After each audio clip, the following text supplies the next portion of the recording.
Alright, this is the third print in a row in a couple days.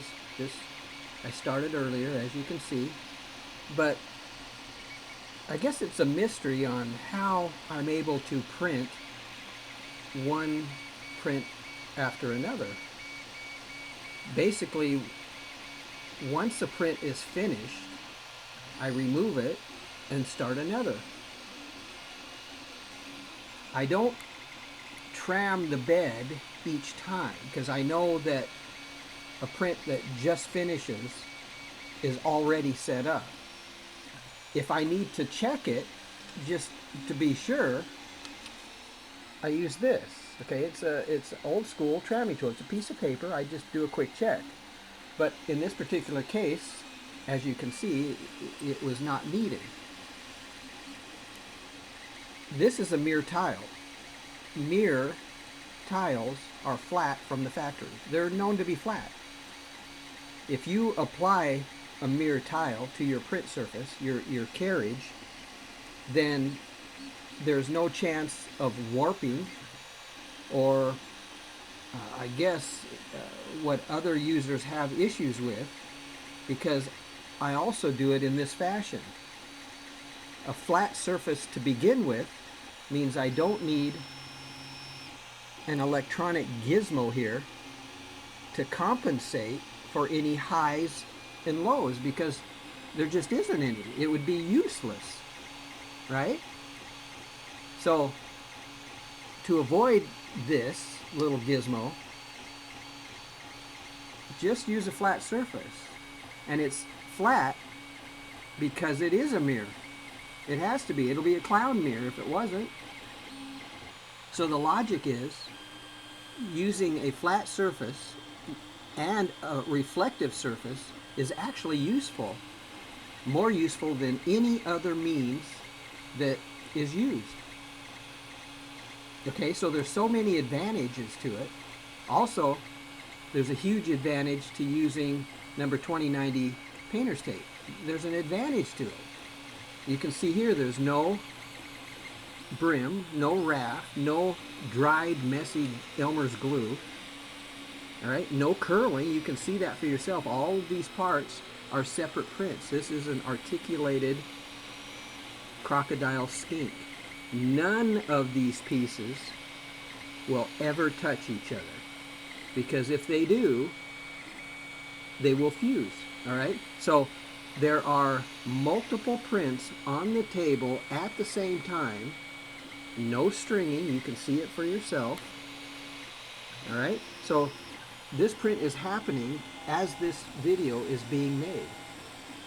This is the printer. This is the secret right here. This is the basic no frills printer. Its job is to get filament from here, right here, down, be pulled by the extruder. It's the original plastic extruder because it works, not the metal extruder.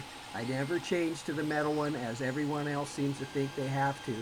I wanted to see if this extruder left where it is, and if I have to, I change the lever. Again, if I have to, never had the problem. I have a couple extra levers in a drawer in case it ever happens. I have 4 printers set up exactly the same way.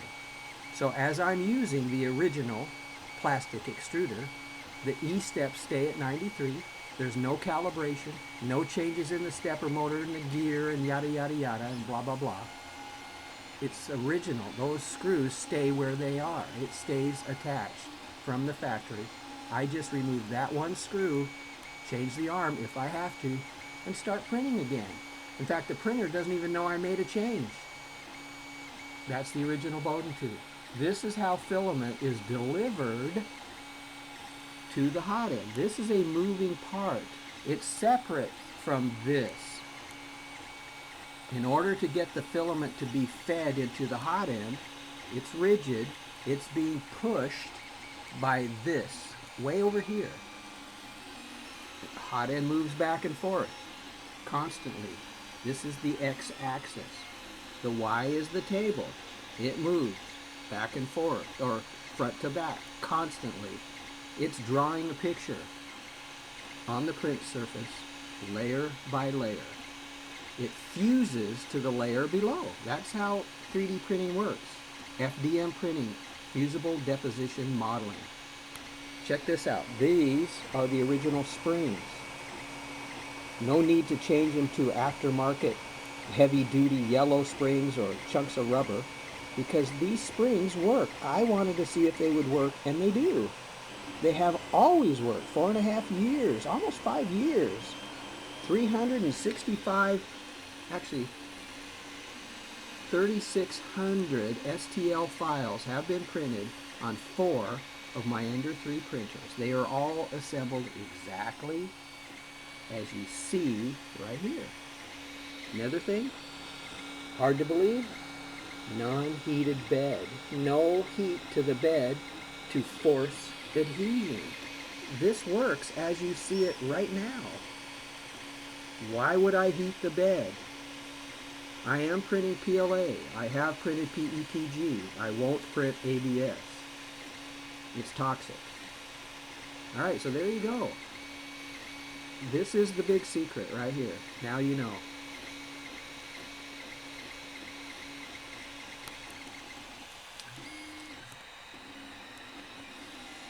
Also, it is said by changing the bed, that's an upgrade. It's not. This is user preference. I chose to use a mere tile. There are many other surfaces that you can use. It's not considered an upgrade, it's a user's choice. An upgrade to me would be changing the mechanics of the printer and change how it is applying filament to the bed itself. So mechanically, this printer is exactly as it came out of the bed. Okay, everything you see, springs, the carriage, everything about it. There's no added fan shrouds, no added direct drive. That's all considered by users as an upgrade. This is exactly the way it came out of the box. My choice is to print on whatever I want. I could print on cardboard if I thought it would work. So it's not changing the physics of the mechanics of the printer. This is user's choice. All right, that's it. Happy printing.